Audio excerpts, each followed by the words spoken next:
On doit s'occuper de nous-mêmes à notre façon, avec nos moyens, et défendre notre sécurité nous-mêmes. On le sait depuis des centaines d'années, le juif doit se défendre par lui-même. Moi, j'aurais souhaité qu'il y aura un accord total qui finisse ce sujet des otages. De toutes les façons, il faut les ramener tous à la maison, c'est clair et net. Ça durera autant qu'il faut, on fera tout ce qu'il faut, on va les ramener à la maison. Nous avons le plaisir d'être en ligne avec le colonel Meir Dahan. Meir, bonjour, Boker Tov.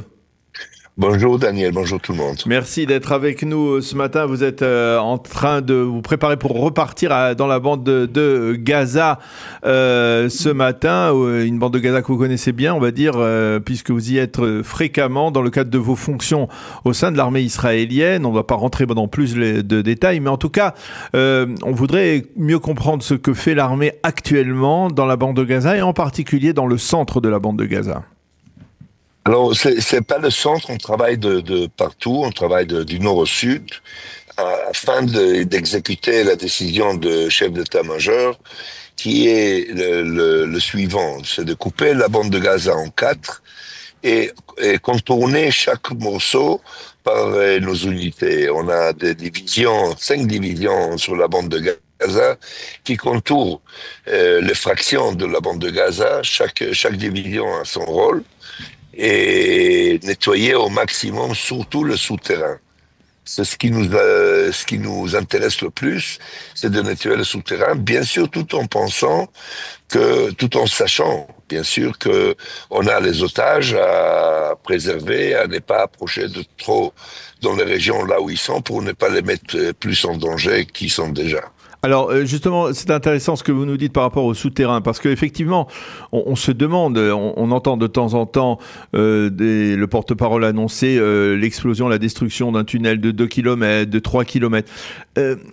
Ça a l'air d'être un travail qui est infini. Est-ce que finalement... C'est infini, c'est infini. Il faut se rappeler quelque chose. Il s'agit de plus de 500 km de tunnels en souterrain.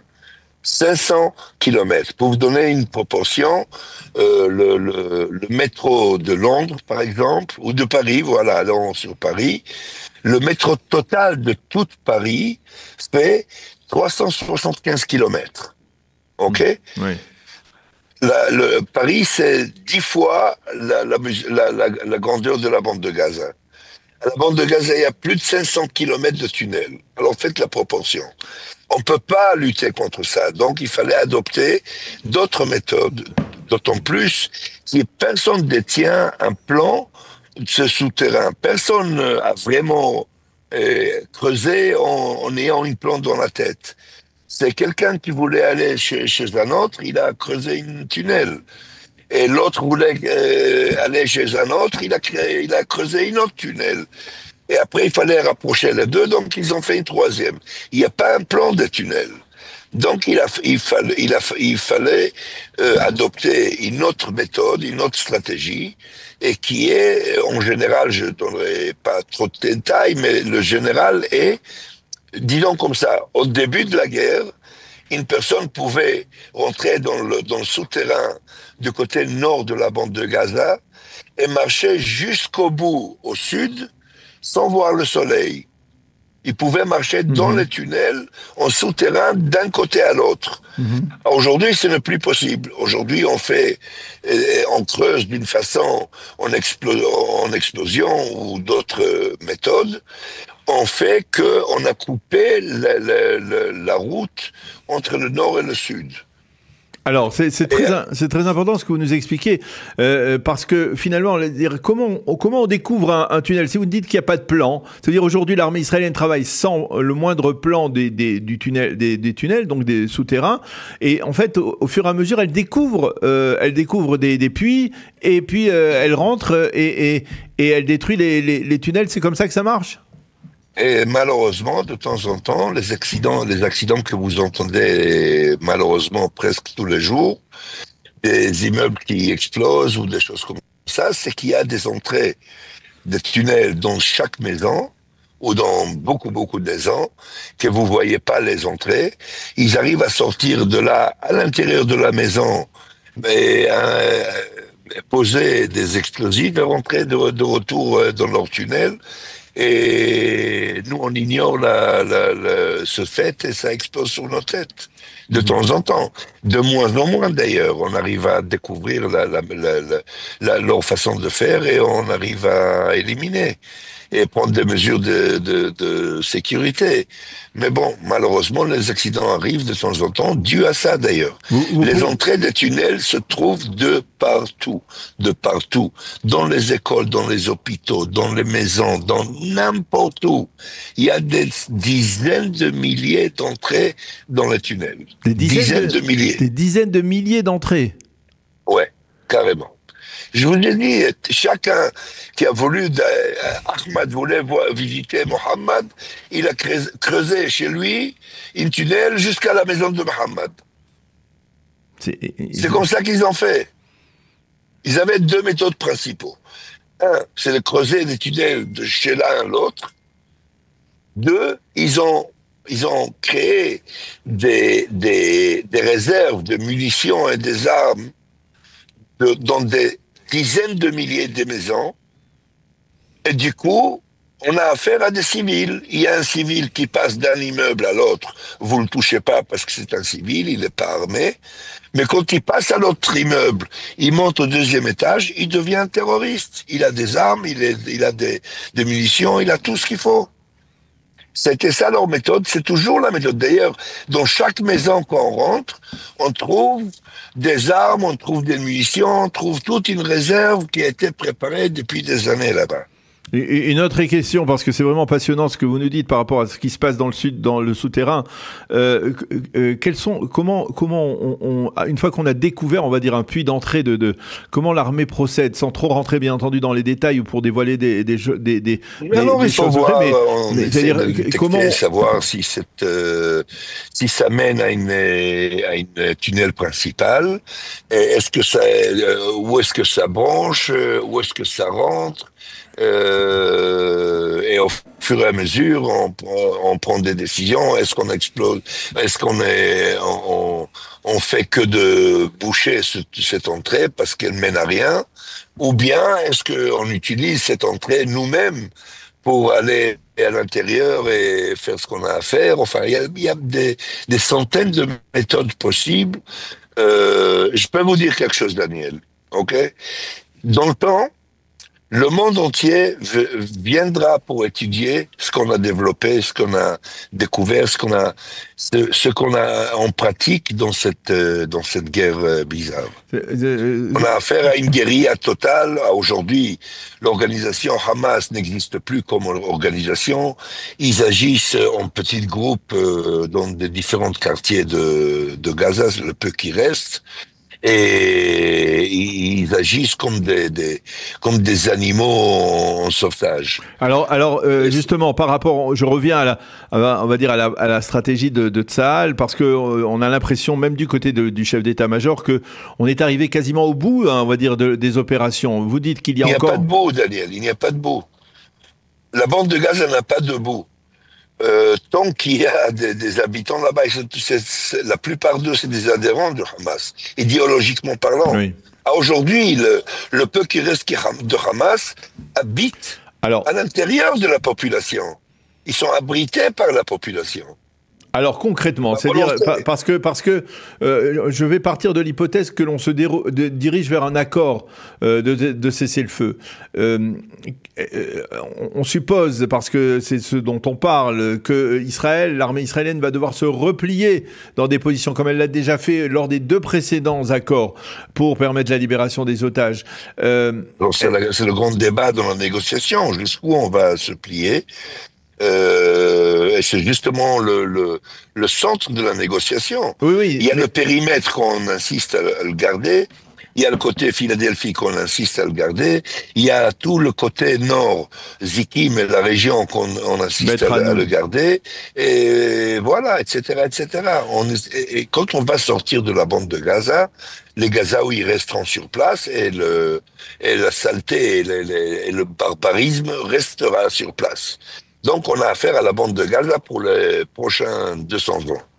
Pour les prochains 200 ans, ça veut dire concrètement, est-ce qu'on peut se permettre, vous qui êtes militaire, est-ce qu'on peut se permettre de prendre... Quels sont les risques que l'on prend si on se retire, on va dire, de certaines positions qui ont été conquises, kilomètre, mètre par mètre, dizaines de mètres par dizaines de mètres, dans le cadre d'un accord pour la libération des otages? On retrouvera la même situation dans quelques mois, dans quelques années. Excusez-moi de le dire, je suis pas pessimiste, je suis très optimiste. Grâce à Dieu, on a une armée, on a une jeunesse extraordinaire des lions, qui se bat comme des lions. C'est des courageux, on a un peuple vraiment extraordinaire, du jamais vu. Aucun autre peuple dans le monde peut montrer des résultats pareils. Mais malheureusement, on est condamné à faire face à cette idéologie extrémiste pour le restant de notre vie. Ils vont pas changer, cela. Donc, il faut qu'on garde solidaire et fort pendant des années, là où il faudra qu'on fait face à tout ça. Ça veut dire que même après un accord, même après ce que l'on espère tous, la libération de la plupart des otages, ou de tous les otages... Ils vont pas se convertir. Ils vont pas devenir adhérents du peuple d'Israël. Oui, on sait bien qu'ils vont pas se convertir. Ni demain, ni dans 10 ans, ni dans 100 ans. Mais vous pensez qu'il faudra retourner à nouveau dans la bande de Gaza après cela? Un jour ou l'autre, oui. Un jour ou l'autre, oui. Et on est beau à faire des accords avec eux, à ce qu'ils se déchargent de leurs armes, et ça va durer 1 mois, 1 an, 2 ans, et ils vont revenir à la même. Qu'est-ce que vous croyez? Là, on a adopté le groupe Abu Shabab, par exemple, oui. OK? Oui. Alors, on est très, très content que l'Abu Shabab lutte contre le Hamas. Demain matin, l'Abu Shabab va tourner son arme envers nous. Mm-hmm. C'est pas des adhérents d'Israël, ces gens. Mm-hmm. Ils bénéficient de notre situation, mais c'est pas des adhérents. C'est des voyous comme le reste. Mais je parle en termes d'armes, d'armement, de munitions. C'est-à-dire, c'est pas possible qu'après 2 ans, après 2 ans, de faire en sorte à ce que le ravitaillement sera minimal, à ce qu'il n'y aura pas des entrées des armes, des munitions, des moyens de fabrique. Et c'est à nous de veiller, ne pas dormir comme on a fait avant le 7 octobre. Alors une dernière question, parce qu'il en a été question, du côté de la France, justement, la France voudrait permettre à des journalistes de visiter, de voir ce qui se passe à l'intérieur de la bande de Gaza. Est-ce que vous ne pensez pas que... Ils feront bien de commencer par envoyer la Croix-Rouge de chercher nos otages depuis 21 mois qu'on leur demande. Je vous rappelle que c'était la France qui a insisté à ce qu'on fait rentrer 6 tonnes ou 60 tonnes, je me rappelle plus, de médicaments pour la bande de Gaza. Tout ce qu'on a demandé à ce qu'ils donnent quelques portions Alors, il faut mieux de commencer par nous donner de rapports où sont nos otages, oui, avant de demander de faire entrer des journalistes. Mais sur le fond, bien que vous ne soyez pas vous-même porte-parole de Tzahal, est-ce que vous ne pensez pas que quelque part, à un moment, comme vous nous disiez, un jour on va étudier ce qui s'est passé dans le souterrain de Gaza, vous ne pensez pas que peut-être c'est le moment pour, on va dire, certains médias, la presse, de découvrir justement ce qu'il y a en dessous de la bande de Gaza et de montrer à quel point, eh bien, finalement, le Hamas avait structuré, on va dire, le mal de telle manière? Je crois qu'on a assez de matériel pour montrer au monde ce qu'on a trouvé là-bas. On a des tonnes de vidéos et des images qu'on a pris et qu'on pourra leur montrer. D'ailleurs, j'invite les journalistes et les Français de demander le Hamas à les laisser rentrer à visiter les tunnels. Je veux voir ce qu'ils vont les laisser faire. Oui. Ça m'étonnerait. Alors, vous savez, Daniel, je vais vous dire quelque chose. Excusez-moi on doit s'occuper de nous-mêmes, à notre façon, avec nos moyens, et défendre notre sécurité nous-mêmes. On le sait depuis des centaines d'années. Le Juif doit se défendre par lui-même. Tout le reste, si on dépendra de reste, on a vu là où on est arrivé, en France et de partout. Alors, je vous pose la question très directement, ce sera ma dernière question. Un accord qui permette la libération de 10 otages, comme c'est sur la table actuellement, ou alors la poursuite de l'opération telle qu'elle est pour aller jusqu'au bout du démantèlement du Hamas et de son réseau souterrain. Qu'est-ce que vous choisissez, vous? Moi, j'aurais souhaité qu'il y aura un accord total qui finisse ce sujet des otages et les ramener tous à la maison. De toutes les façons, il faut les ramener tous à la maison et de toutes les façons, on va les ramener tous à la maison. C'est clair et net. Ça durera autant qu'il faut. On fera tout ce qu'il faut. On va les ramener à la maison. Pointe à la ligne, il n'est pas question qu'on laisse qui que ce soit là-bas derrière nous. C'est même pas une possibilité. Alors le monde peut faire ce qu'il veut, tant qu'on n'a pas tous nos otages dans la maison, on n'arrêtera pas. Eh bien, Que ce soit la plus grande souffrance au monde, c'est malheureux, mais ils doivent nous ramener nos otages, nos frères, de retour à la maison, pointe à la ligne, et moi-même, avec mon unité et tout le reste, on restera le temps qu'il faut pour les ramener tous à la maison. eh bien, en tout cas, on espère bien entendu effectivement que tous les otages reviendront le plus rapidement possible à la maison. Merci beaucoup, colonel Meir Dahan, de nous avoir expliqué tout ce qui se passe actuellement dans la bande de Gaza. Pas tout ce qui se passe, mais enfin au moins une partie importante, de nous avoir vraiment impressionné par ces explications. Merci beaucoup, Meir, d'avoir été avec nous ce matin. Et bonne continuation. Je sais que vous avez une journée chargée aujourd'hui dans la bande de Gaza. Merci, au revoir. Ouais. Merci, au revoir.